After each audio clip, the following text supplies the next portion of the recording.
السلام علیکم. اس ہفتے کینیڈا میں ایک بڑا افسوسناک واقعہ پیش آیا. وہاں پہ ایک شہر ہے, اس کا نام ہے لنڈن, اور وہاں پہ ایک مسلمان فیملی, تھوڑی ذرا موسم اچھا تھا تو وہ انجوائے کرنے کے لیے واک کرتے ہوئے نکلے, اور 5 لوگ تھے اس فیملی میں. والدین تھے, ان کے 2 بچے تھے, اور ایک ان کی دادی بھی بچوں کے ساتھ تھیں. اور ان کو ایک ہیٹ کرائم میں ایک لڑکے نے ان کے اوپر, وہ فٹ پاتھ پہ چل رہے تھے, اس نے فٹ پاتھ کے اوپر اپنی گاڑی چلا دی, اور ان میں سے 4 لوگ فیملی کے وہیں پہ مارے گئے. ایک بچہ صرف بچا, اس کی عمر 9 سال ہے, باقی سب ان کی جان چلی گئی. ان میں ایک 15 سال کی بچی بھی شامل تھی. یہ ایک لیٹسٹ واقعہ ہے جس کو اسلاموفوبیا بھی کہا جاتا ہے, کرائمز اگینسٹ اسلام یا ہیٹ کرائم بھی کہا جاتا ہے, کرائمز اگینسٹ مسلم یا ہیٹ کرائم بھی کہا جاتا ہے. یہ ویسٹ میں بڑھتے جا رہے ہیں. یہیں پہ کینیڈا میں 2 سال پہلے کیوبیک میں, نہیں 3 سال پہلے کیوبیک میں مسجد پہ اٹیک ہوا تھا, وہاں پہ 6 نمازی مارے گئے تھے. پچھلے سال بھی, مطلب کینیڈا جیسے ملک میں بھی جس کا ہمارا تصور یہ ہے کہ وہ بڑا پورا من سا ملک ہے, لیکن وہاں پہ پچھلے سال بھی ایک امام مسجد کو مارا گیا تھا. لیکن یہ خالی کینیڈا میں تو نہیں ہے نا, یہ اور بھی جگہوں پہ واقعات ہو رہے ہیں دنیا بھر میں. ہاں ہر جگہ. مسئلہ یہاں پہ نتاشا ایک تو یہ ہے کہ ڈیٹا کلیکشن نہیں ہو رہی.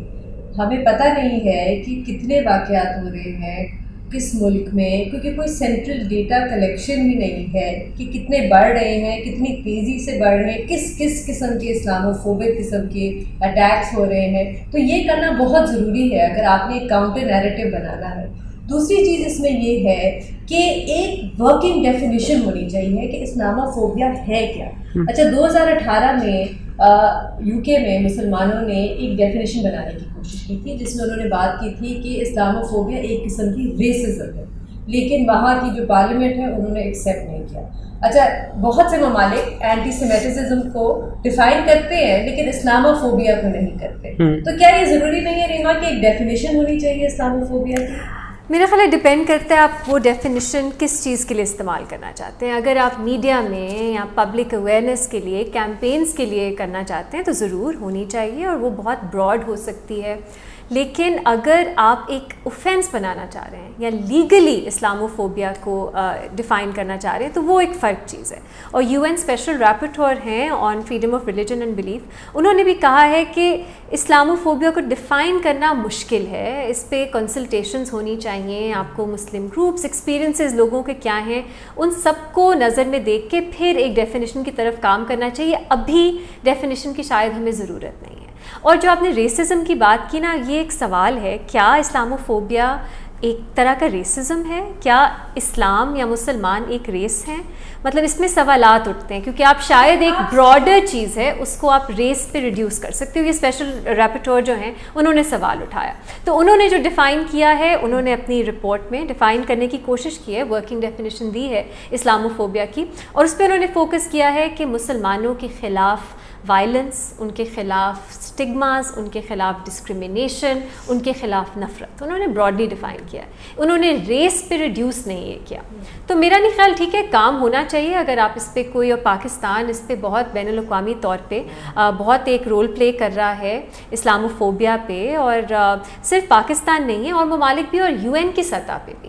ہم اکثر بھول جاتے ہیں, یہ یو این اسپیشل ریپورٹور کی جو رپورٹ ہے یہ یو این میں ہیومن رائٹس کاؤنسل کے سامنے پریزنٹ ہوئی ہے, اور اس میں تفصیل سے بتایا گیا ہے کہ 9/11 کے بعد خاص طور پہ کس طرح پوری دنیا میں مسلمان جو ہیں وہ ڈیمونائز کیے گئے ہیں. اسٹیٹ کی لیول پہ, میڈیا کی لیول پہ اویئرنیس نہیں ہے, مسلمانوں کو دہشت گردی کے ساتھ جوڑ دیا گیا ہے, اور بہت ضرورت ہے اب کہ اس ایسوسیشن کو ہمیں توڑنا ہے. یہ ابھی حال ہی میں سے لندن کیبنٹ نے بھی جو ایک پروپوز کیا تھا بین کے برقعے کے اوپر, اور انہوں نے کہا کہ سیکیورٹی ریزن سے. تو ابھی آپ نے جس طرح یو این کی بات کی, تو یو این ایکسپرٹ نے کہا کہ یہ انٹرنیشنل لا کو وائلیٹ کرتے ہیں, آپ اس طرح کی چیز نہیں کر سکتے.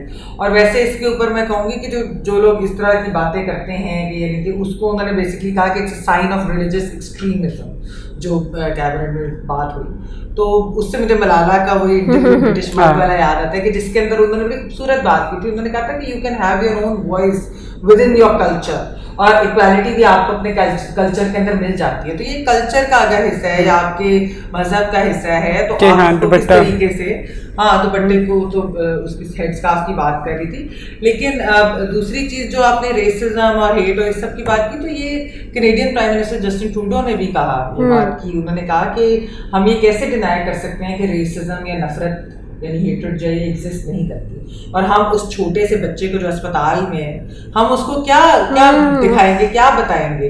اور یہ کہ بہت سارے لوگوں کو کینیڈا جیسے ملک کے اندر بھی اسلاموفوبیا کا ایک ان کو ڈر لگتا ہے کہ یعنی اگر کوئی خاتون بس میں بیٹھنے جا رہی ہے, اس طرح کی میں بات کی کہ اس کا کوئی حجاب نہ مسلمان عورت کا پل کرے, اس طرح کے فیئرز بھی ہیں. تو اسلاموفوبیا ہے. وزیر اعظم عمران خان نے, ویسے میں کہوں گی کہ انہوں نے تو اسلاموفوبیا آلموسٹ ہر گلوبل فورم کے اوپر انہوں نے بار بار اس کا ذکر بھی کیا ہے. اچھا, آپ نے جسٹن ٹروڈو کی بات کی, وہ تو چلو ایکسیپٹ کرتے ہیں کہ یہ اسلاموفوبیا ہے, ہیٹ کرائم ہے. بہت سے ممالک میں یہ ایکسیپٹ ہی نہیں کیا جاتا کہ یہ اسلاموفوبیا نام کی بھی کوئی چیز ہے. جیسے یو کے میں ان کے جو وزیر اعظم ہیں بورس جانسن, ان کا آپ کو یاد ہوگا ایک بڑا فیمس بیان تھا کہ انفیمس بیان تھا کہ جو عورتیں برقع پہنتی ہیں وہ لیٹر باکسز کی طرح ہوتی ہیں. اچھا, اس پہ تحقیقات ہوئی, انہوں نے اپنی پارٹی میں, کنزرویٹو پارٹی میں اس پہ تحقیقات کی. مزے کی بات یہ ہے کہ اس تحقیقات میں انہوں نے کسی بھی مسلم ایم پی کو نہیں شامل کیا, بس انہوں نے خود کر کے اور پھر انہوں نے کلین چٹ دے دی. انہوں نے کہا یہ کوئی کنزرویٹو پارٹی میں کوئی انسٹیٹیوشنلائز ریسزم نہیں ہے اور اسلاموفوبیا نہیں ہے. تو وہ تو مانتے ہی نہیں ہیں. بہت سے ممالک جو ہے وہ تو کہتے ہیں کہ نہیں اسلاموفوبیا. لیکن یہ ہے, دیکھیں نا, ابھی میمل نے عمران خان صاحب کی بات کی, وہ انہوں نے زیک گولڈ اسمتھ کے لیے کی تھی کیمپین. تو زیک گولڈ اسمتھ لنڈن کہ اس جیسے بڑے شہر میں, انہوں نے صادق خان پہ یہی تو ان کا تھا نا کہ انہوں نے انسینویٹ یہ کیا تھا کہ یہ کیا آپ مسلمان کو جتانا چاہ رہے ہیں, کتنی غلط بات ہے. تو اس کے یہ تو دنیا, اب یہ لنڈن میں ہے جو اتنی ملٹی کلچرل سٹی ہے, تو یہ تو ہر جگہ ایگزسٹ کرتا ہے. لیکن اس کے اوپر یونٹی ہے کوئی مسلم ممالک میں کہ ہم اس کو ایڈریس کریں ہیں؟ صرف ایک چھوٹی سی چیز جو بورس جانسن کی بھی آپ نے بات کی, ابھی ایک کرکٹر انگلینڈ کے سسپینڈ کیا گیا ان کی ریسسٹ اور سیکسسٹ ٹویٹس کے اوپر, انہوں نے مسلمانوں, تو اس کے اوپر انہوں نے تو اس کے حق میں بولا کہ یہ ذرا اوور دا ٹاپ ہی ہے سسپینشن. انہوں نے کئی سخت سزا ہے, فرق نہیں پڑتا لگتا ہے. ہاں, بورس جانسن تو کافی ویسے خود بھی. ہاں, اچھا, دو چیزیں ہیں اس میں. ایک تو آپ میرا خیال ہے ڈینائی نہیں کر سکتے کہ اینٹی مسلم, آپ اس کو اسلاموفوبیا کہیں, آپ اس کو اینٹی مسلم نفرت کہیں, آپ ڈسکریمنیشن کہیں, ہاسٹیلٹی کہیں, یہ ایگزسٹ کرتا ہے. یو این اسپیشل ریپورٹر کی جو رپورٹ ہے انہوں نے ڈاکیومنٹ کیا ہے 2014 سے 2019 تک 10,000 اینٹی مسلم ہیٹریڈ کے واقعات یو ایس میں آئے ہیں. انہوں نے بھی بتایا ہے کہ 200% اضافہ ہوا ہے اینٹی مسلم ہیٹ گروپس کا. تو یہ یو ایس ہے. انہوں نے کینیڈا کا حوالہ دیا ہے, نیوزی لینڈ میں ہم وہ جو واقعہ ہوا تھا ماسک میں. تو یہ سب تو ہو رہا ہے. اب سوال یہ ہے کہ کیا کیا جا سکتا ہے. پاکستان جو ہے وہ بہت اس کے لیے آواز تو اٹھا رہا ہے, لیکن ایک کنفلیشن ہو رہی ہے جو دنیا میں میرا خیال ہے ریجیکٹ ہوگی. وہ یہ ہے کہ آپ بلاسفمی کو اسلاموفوبیا کے ساتھ جوڑ دیں. آپ کہیں بلاسفمی بھی ایک طرح کا اسلاموفوبیا ہے. یہ یو این اسپیشل رپورٹر نے اپنی رپورٹ میں بھی ریجیکٹ کیا ہے, اور اگر آپ دیکھیں باقی U N human rights committee ہے انہوں نے بھی ریجیکٹ کیا ہے. تو اگر آپ نے اسلاموفوبیا کی بات کرنی ہے تو میرا خیال ہے اگر آپ نے انٹرنیشنل آڈینسز کو کنونس کرنا ہے تو آپ کو بلاسفمی کا ایشو سیپریٹ کرنا ہوگا.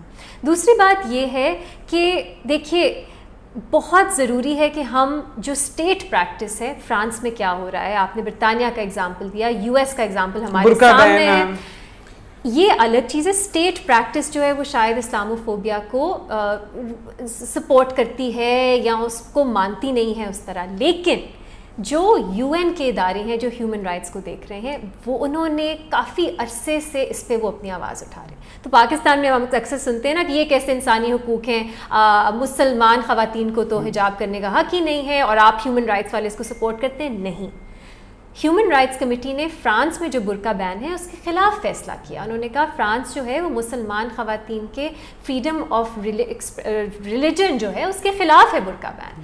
سملرلی اس طرح کے بہت زیادہ فیصلے ہیں. آپ نے بھی یو این اسپیشل رپورٹر کا سری لنکا کے حوالے سے دیا.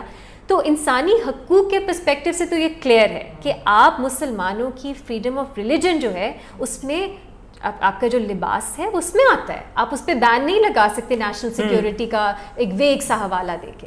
تو انسانی حقوق کے طور پہ میرا خیال ہے ہم